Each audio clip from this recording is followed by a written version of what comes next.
Right, welcome to the fourth and final part of setting up Minecraft as a portable app. I've been going on about portable apps for the whole of the last 3 videos, so it's time to actually get this installed. So go to this PortableApps.com. Again, link will be in the description, and if I just lower that, you'll see there's the download button here. That's the interface that you may have seen when on video 1, where I demonstrated my own setup there. So download that, and of course I've already done that, so we'll get that out of the way.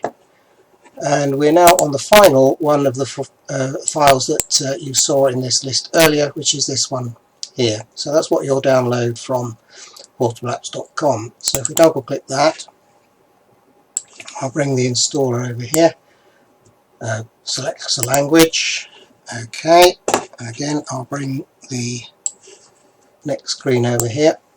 So it's going to install, next, agree terms and conditions. It's got upgrade existing install because I have already installed it on my D drive, so I'm going to choose a new install, which is what you should do if you've not got it on before. Next, then you can choose where you want to put it. We will going to select a custom location here. You can of course put it onto a USB stick straight away, entirely up to you, but you can always run this again and do that if you want to. Custom location, next, and then it wants to know where do we want to put it. So again, we're going to find our users, let's bring that up a little bit, public.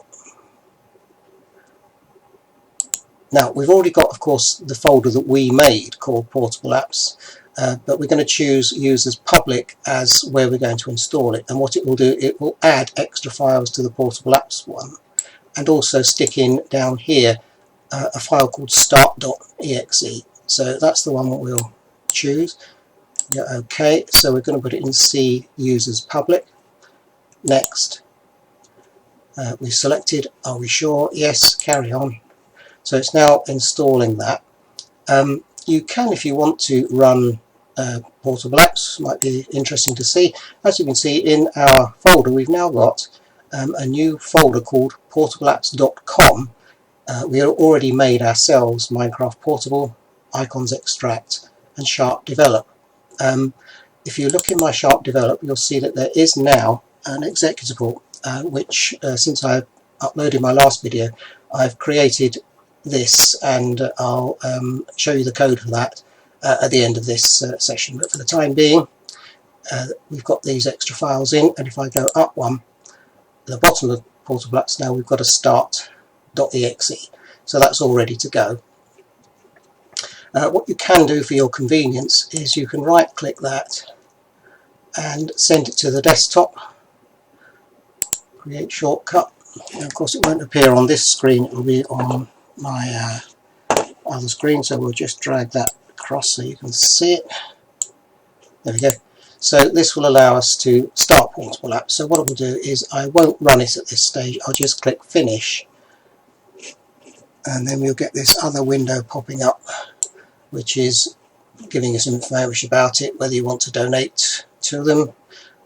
Obviously entirely up to you, so I should just close that for the time being, and I think we're ready to hit the start button there, so let's do that. And if I drag this one across, because it's opened on my other screen, here we go, so that's what's opened up. So you'll see that we've got Icons Extract in here.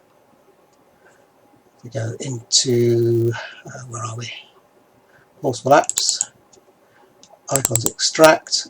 That was one that was already there, and because it's in the root of the Icons Extract folder, that shows up here ready to go. So if we click that again, of course it's opening up on my other screen, but there it is. We don't need that, we'll close that off.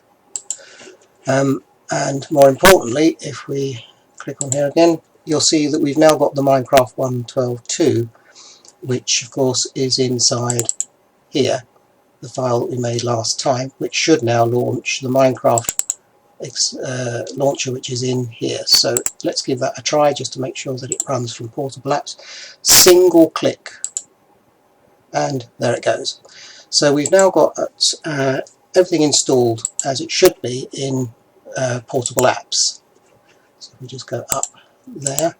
Now if you want to, we've created a shortcut on the desktop for our convenience, so that any time you want to run any portable app, just hit the desktop shortcut.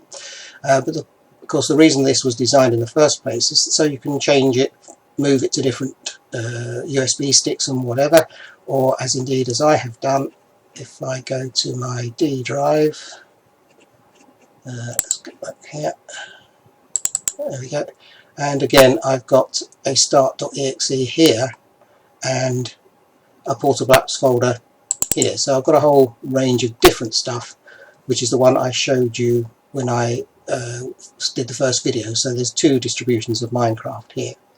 So just coming back to where we were in our C drive, find that.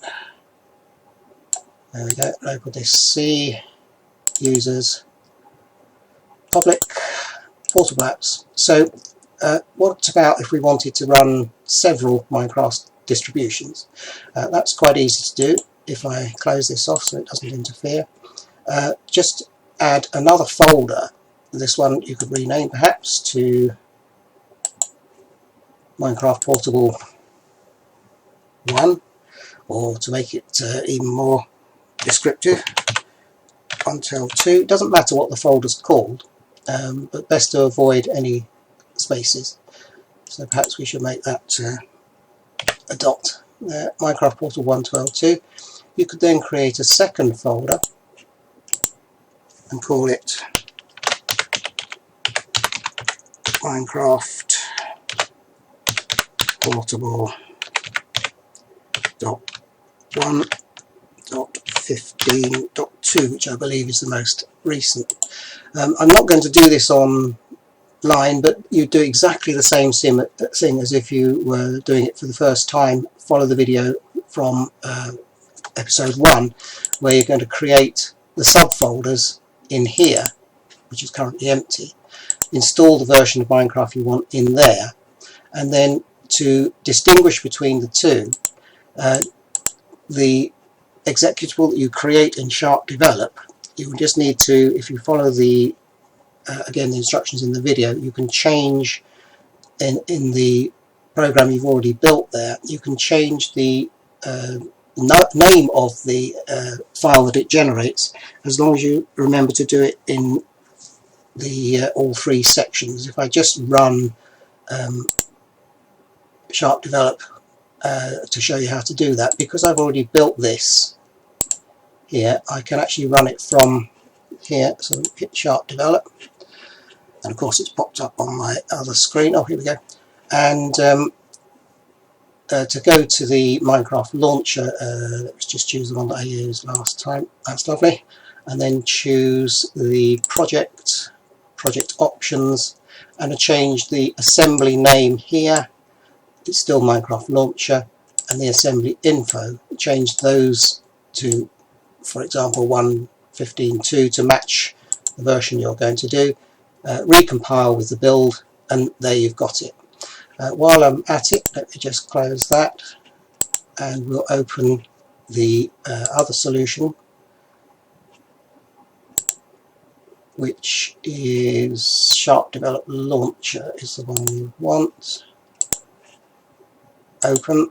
So this is the one to start SharpDevelop Launcher. So you'll see that it's extremely similar to the one we did for Minecraft. In fact, it's much simpler, because all we're doing is finding the application path of where the folder is, and then giving the file name as the application folder plus bin sharpdevelop.exe, which will, of course, if we go into SharpDevelop bin and then SharpDevelop.exe, so what we write is that one is our file, and it runs this one, which is the real SharpDevelop file. Again, I borrowed the icon from the original one in here using icons extract, but you should now know how to do that. So I think we've covered everything. I'll give you the link for this. I'll just drag my thing back again. So that is a link, or first of all, this is a link for from Pastebin for the SharpDevelop program to start SharpDevelop. As you can see, it's got a different namespace because I called it a different project, and the code I just showed you is there, so you can have that as well. And finally, I've done a GitHub distribution here. I'm a beginner with GitHub, so I've probably completely messed this up, but on this file here, probably most important for you, I've got a compiled version of the launcher here, which you can use if you struggle with trying to make your own. But as with all things with an exe on the end of it, you're advised not to just run these things. But more importantly, in the documentation one, I've got a setup in PDF format, which it's now loading. So everything that I've put on in the 3 videos that we have been looking at is on there, and you're very welcome to download that if you wanted a paper or PDF copy. So I hope we've helped you out with getting this running. My next project is to start showing you how to use Computercraft in Minecraft. There's lots of videos online about it, but I'm going to take a slightly different way of doing things, in that firstly we'll be editing the Lua files not within Minecraft itself, which is a very clumsy way of doing it, but in Notepad++. So I would advise you very much to get from PortableApps.com. You can search for their apps, and there's quite a lot of them, and you should find that quite useful because you can add it as a portable app. So I'll be back with a different series as soon as I've got those up and coming. So any comments, any problems, just leave it in the comments at the foot of the video.